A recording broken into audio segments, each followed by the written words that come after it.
Now, source coding is over. We move to the channel coding techniques. So the topic name is error control coding.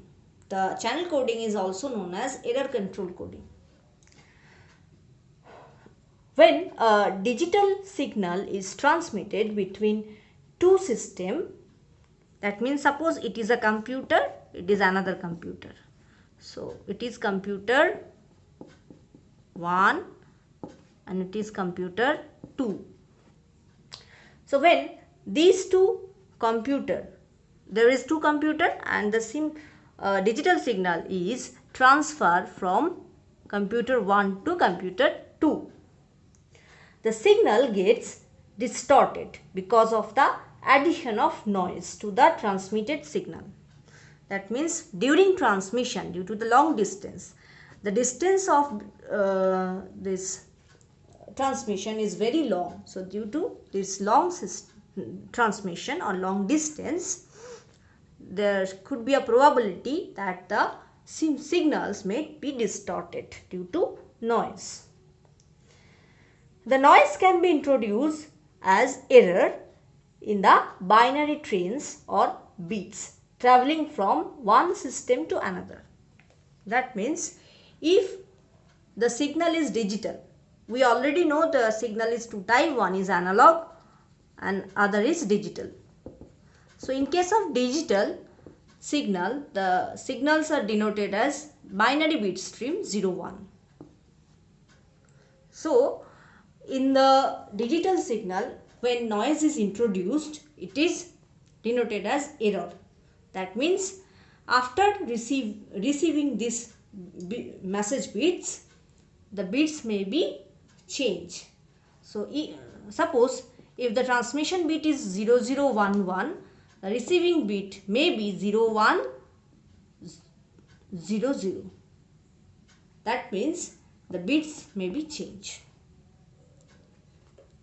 due to the noise. Now that means 0 may change to 1 or 1 may change to 0 in that case of binary train. So we could not get our desired information.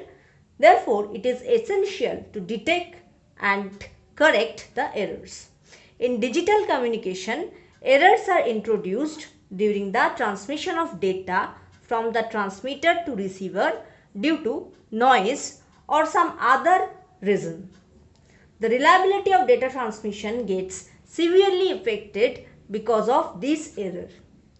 To improve the reliability of data transmission, the designer has to increase the signal power or reduce the noise with spectral density. So, as to maximize the ratio, that is signal to noise ratio, it is signal and it is noise. So therefore, by increasing the signal to noise ratio, we can improve this transmission, or we can get the better transmission or reduce the noise. But practically there is a limitation on the maximized value of this ratio is 0 by n0. It is also called SNR, signal to noise ratio. So we cannot increase the ratio beyond a certain limit. So this value cannot exceed upper certain limit. Therefore, for a fixed value of SNR, we have to use some kind of coding in order to improve the quality of transmitted signal. Another advantage of coding is that we can reduce the required value of S0 by N0, that means the SNR value, for a fixed bit error rate, which is denoted as BER or bit error rate. Therefore, error control coding is a practical way to achieve a very low bit error rate of transmission over a noisy band limited signal.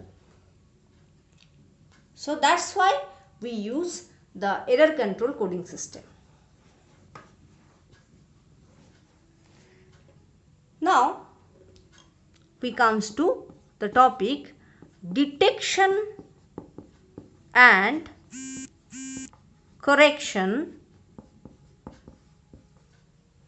of error.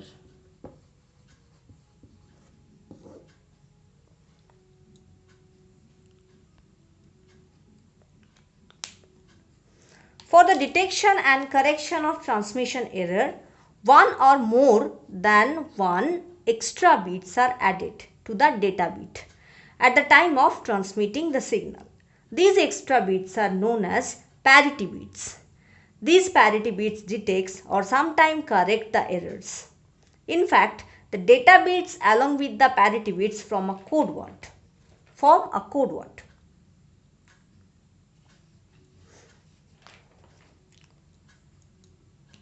Now, the channel coding will be broadly classified as error detecting code,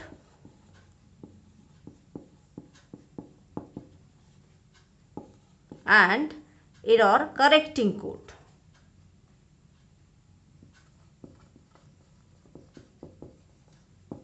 Or we can say the codes are basically as error correcting code and error detecting code. The error detecting code are capable of only detective of error. They cannot correct the error. And the error correcting code are capable of detecting as well as correcting the error. That means there are certain coding system which can capable detection of error, but it cannot correct the error. Whereas for error detection codes are those, for example, the linear block code is one type of code which is a error detecting code. It can also detect the error and correct the error. It is error correcting code. Linear block code is the example of error correcting code.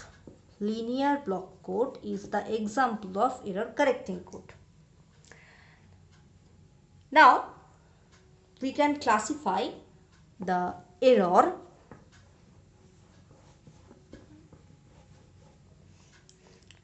introduced in the transmitted data during their transmission may be categorized as the content error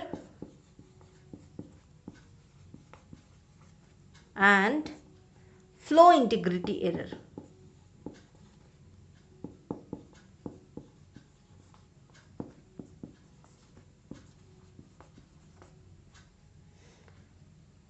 The content error are nothing but error in the content of a message. That is, a 0 may be received as 1 or vice versa. Such errors are introduced due to noise added into the data signal during its transmission. That means, suppose the transmitter will send the message 10, but we can receive it 11. So this is an example of content error. The other type was flow integrity error. Flow integrity error means missing blocks of data. It is possible that a data block may be lost in the network as it has been delivered to a wrong destination. That means, suppose the data stream is 11001111. In this case, suppose this 00 is missing. So we get the value after reception, it is 11111. 1, that means 5. So this is the example of flow integrity error. That means this 00, that means a set of data or block of data is missed. Now we talk about error detection technique. Some of the popular error detection techniques may be listed as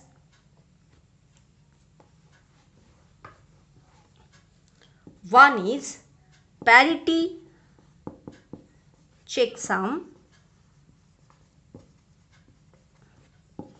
2 is checksum error detection,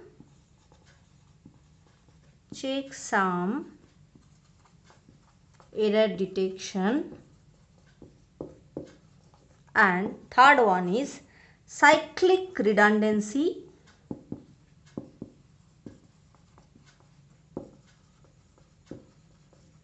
checking, or shortly known as CRC. Now we talk about error correction technique.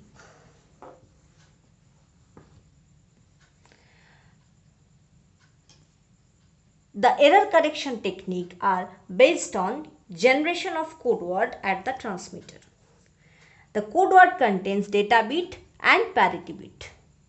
A simple generation and detection code of symbols are shown by this block diagram.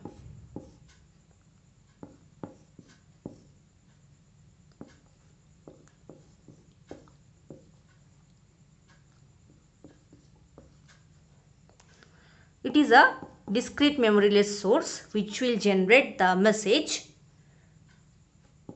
It is the message bit which is transmitted through this path and go to the channel encoder where the bits are encoded for the first time. After that, this encoded data will be transmitted through a modulator and it is received by the receiver. So that means it is transmitter section, it is transmitter section and it is receiver section.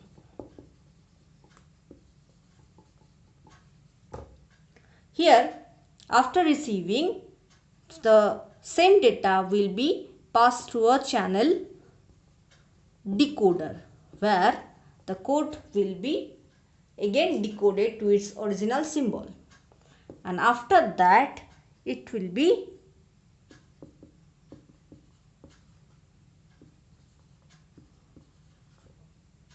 going to the end user. It is our final destination.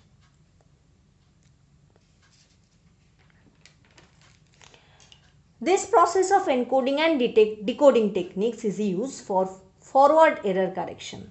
That is, whenever an error will be identified after receiving data by receiving or after receiving data, it will be corrected.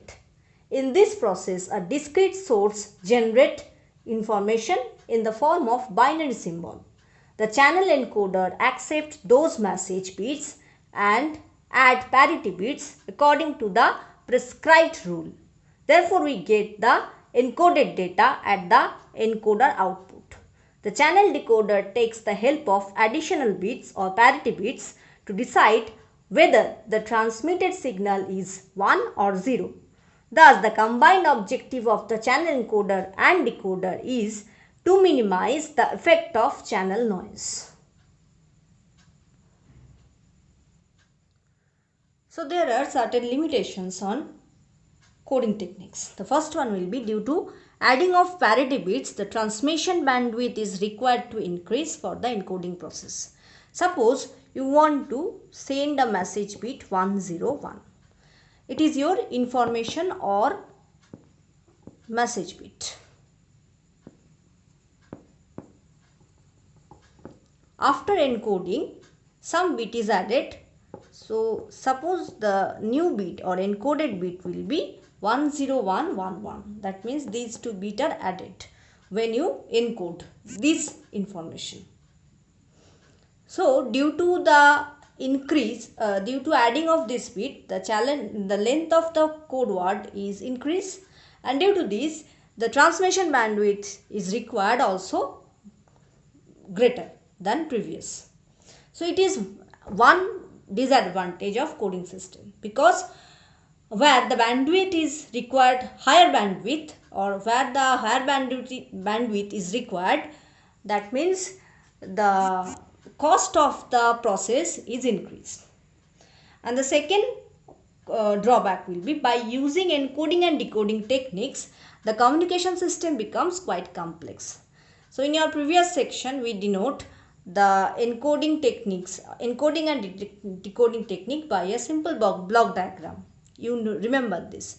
So, when this block diagram is only possible, that means channel encoder and source encoder are added only when we want to encode the symbol. So, whenever this channel encoder and channel decoder are extra block which is needed to add in the communication system, and that's why the communication system becomes more complex. Generally the communication system contains only transmitter, that means the source, after that transmitter. So that means a simple communication system contains a source where the message will be generated. After that a transmitter is required where the information is transmitted over the channel. It is channel through the receiver. In the receiver section the message will be, actual message will be decoded and go to the destination. So it is the simple block diagram of a communication system. But when you want to add this coding scheme in this system, you have to add one another block which is called channel encoder. That means in the transmitter section, here along with transmitter a channel encoder is added. You need to add them. And then after encoding, the message bit will be transmitted to the receiver. In this section, along with receiver, channel decoder you have to add. So channel new block contains channel decoder and receiver. After that you need to send the message to the destination. So that means you can see here the extra block is need to add here. So that's why the communication system becomes more complex. So this is all for this lecture. See you in the next class. Thank you.